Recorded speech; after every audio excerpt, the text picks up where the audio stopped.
vandag met die Chris Barnard van Penisoorplantings. Jy het reg gehoor, Prof André van der Merwe sluit by ons aan via Skype uit Tygerberg in Kaapstad. Prof, vertel ons van die reaksie wat julle gekry het. Dit ons wêreldwyd verslag gedoen oor hierdie mediese vooruitgang. Was julle verbaas? Ons was uiters verbaas. Ek het nooit gedink dat dit die wêreld so gaan aangryp nie. Ons het net 'n lokale persverklaring uitgereik en binne 2 uur het daar van my kollegas in Amerika, in Duitsland, in Europa gekontak en gesê, kan nie glo wat nou gebeur het en wat hulle gesien het nie. So ons was baie verbaas. Ons het sedertdien nou ook gelees van 'n sogenaamde peniswaglys. Daar is blykbaar 9 ander operasies wat voorlê. Dis haas ondenkbaar dat daar so 'n groot aanvraag hierop kan wees. En tog is dit 'n uniek Suid-Afrikaanse probleem, of is dit? Weet jy, dit is nie heeltemal uniek in Suid-Afrika nie, maar daar is definitief meer kandidate vir penisoorplanting hierso, weens die feit dat ons so baie rituele sirkumsisies het wat gebeur en dan 'n persentasie van hulle ondergaan miskien 'n krose of kry komplikasie en dan word hierdie jong mans met hulle deur die lewe gaan sonder 'n penis wat baie erg is vir hulle. Ja, dis ons het 9 op die waglys, maar dit is regtig die punt van die ysberg. Daar's baie meer as dit. So daar's 'n groot aanvraag vir hierdie tipe diens en julle sê julle het 'n prosedure ontwikkel wat in die gemiddelde Suid-Afrikaanse hospitaalteater, veral by staatshospitale, aan diegene wat dit die meeste nodig het, gebied kan word.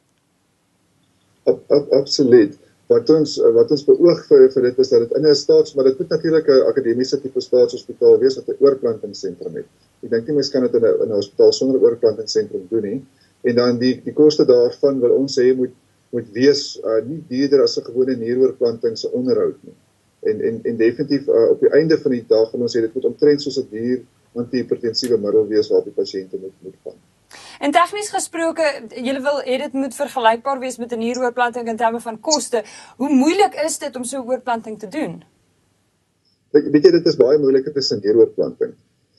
Die vate is baie kleiner. Dis hoekom ek 'n mikrochirurg gevra het om te help met dit. En die natuurlik om die skenking te doen dis baie emosionele aspekte aan die familie betrokke om 'n penis te skenk. Dit is waarom een van die redes hoekom dit so moeilik was om 'n skenker in die hande te kry, dink ek. So as iemand nou geregistreer is as 'n orgaanskenker, beteken dit dat as hulle 'n man is, dan kan hulle penis ook gebruik word? Weet jy nie, glad nie. In Suid-Afrika is die wet, so al is jy geregistreer as orgaanskenker, het jou familie steeds die laaste sê. Dit is die wet in Suid-Afrika. So al sê jy ook as orgaanskenker dat jou penis kan gebruik word, jou familie is die laaste een wat sê het. En ook andersom, al sê jy, nie, kan jou familie steeds jou organe dat skenk. Al is jy nie orgaanskenker nie. So, vir ons was die deurbraak gewees toe ons, want ons het so baie families gevra, en sê dat ja, ons kan die hart of die niere of so neem vir skenking, maar nie die penis nie. En die deurbraak was gewees toe ons besluit het, ek het net besef een antwoord gedra vir dit, wat die mense wil hê is, hulle wil graag hulle geliefde moet met 'n penis graag gaan.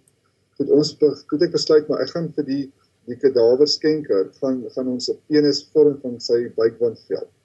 En dit was die deurbraak geweest, want ewe skielik stuur jy nou iemand, na die graf, maar hy lyk soos 'n man. So, dis nie dat ons hom in die sin van die woord ontman het nie. Hy lyk soos 'n man, ons het hom met iets wat regtig lyk soos 'n penis geskep. En dan natuurlik die funksionele penis, leef voor by iemand anders.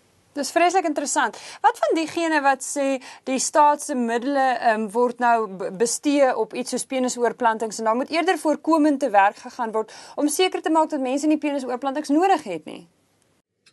Weet jy, natuurlik is daar waarheid daarin en voorkoming is altyd die beste medisyne. Maar in realiteit sit ons met 'n geweldige klomp jong mans wat nie 'n penis het nie. En wat ek nou uitgevind het met die kwalitatiewe navorsing en diepte interviews wat ek met die mense gedoen het, is dat baie van die mense pleeg selfmoord. As hulle penis op 18 of 19 jaar ouderdom verloor, het hy nie die sosiale vaardighede of die ondersteuning om daarmee te kan oor die weg kom nie.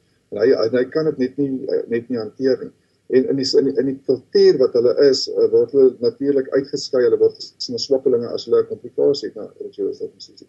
So wat hulle dikwels doen is om net eenvoudig te verdwyn. En ek het met my onderhoude uitgevoer, hulle min of meer verdwyn. Dit is regtig 'n lewensreddende prosedure in sy eie sin. Ons het nou nog gepraat oor of dit 'n uniek Suid-Afrikaanse probleem is, en ons het 'n unieke stel uitdagings hier, maar sal hierdie uitdagings selfs hoër wees vir ander lande eties gesproke? Weet jy, dit is 'n verskriklik goeie vraag. Die ander lande gaan natuurlik met mense sit wat hulle penisse verloor het as gevolg van miskien kanker of van geslagsdisforie of miskien aangebore afwykings. Maar ek dink dieselfde etiese vraag kom maar voor by daardie voorbeelde wat jy dan opgenoem het, of by gesigoorplanting of by hierdie, en dit is dat 'n mens moet risiko minimaliseer en die pasiënt het 'n reg om te besluit.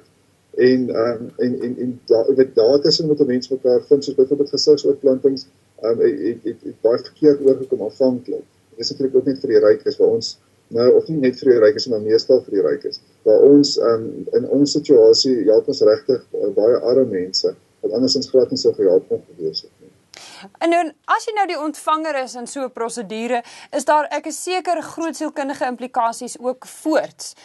In hierdie geval sê julle die ontvanger is in 'n vreeslike goeie gemoedstoestand en hy het fantasties aangepas, maar daar is natuurlik risiko's, nê? Weet jy, dit is absoluut so. En ons was verskriklik bang geweest vir hoe sy ego en hoe sy gemoed dit gaan hanteer. Want die ego en die selfbeeld is basies uit 'n metabolisme. En as jy so 'n orgaan wegvat of insit, dan maak jy dit weer soos 'n vloeistof en dit maak so 'n ripple effek deur dit sê die sielkundiges. En daai ripple effek kan tot psigose indiseer. So ons was verskriklik bang hoe hierdie ou gaan sy nuwe orgaan hanteer en hoe sy vriendin die nuwe orgaan gaan hanteer. Maar weet jy, dit was vir ons van die 4de dag af, toe ons die verbande afgehaal het, die eerste keer ons gesien hoe angstig hy is, en hy het ook gesê, I want to see my penis, en hy het dadelik, het hy dit as sy eie gemaak, en ons was vreeslik bly daaroor gewees. En dan, wat was sy eerste woorde gewees toe dit op die einde aan hom, jy weet, gewys is? Weet jy, hy kon nie praat nie, hy het nie eerste woorde gehad nie, hy het net sy kop afgegooi en sy oor toegemaak vir 'n ruk lank, en toe hy weer afgekyk en hy het net gesmaak. En dan stel almal nou belang aan die prof agter hierdie hele proses. Jy kom van Sutherland af, van die plaas af, is dit nie waar nie? Dis reg. Dis 'n redelike uitsonderlike gebied om op te spesialiseer en om hierdie ongelooflike vordering pionierswerk op te doen.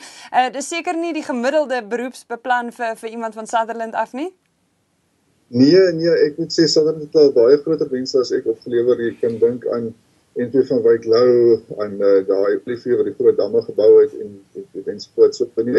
En die projek gaan definitief nie oor my nie.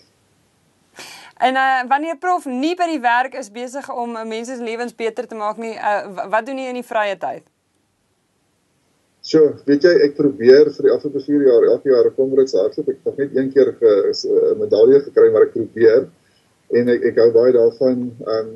Weet jy, andersins as dit is daar nie vreeslik baie vrye tyd nie, ek speel graag met my kinders. Dis dit. Baie dankie, ek waardeer dat iemand ons gepraat het, en alle sterkte met die werk vorentoe. Baie dankie. Goed gaan, lekker dag.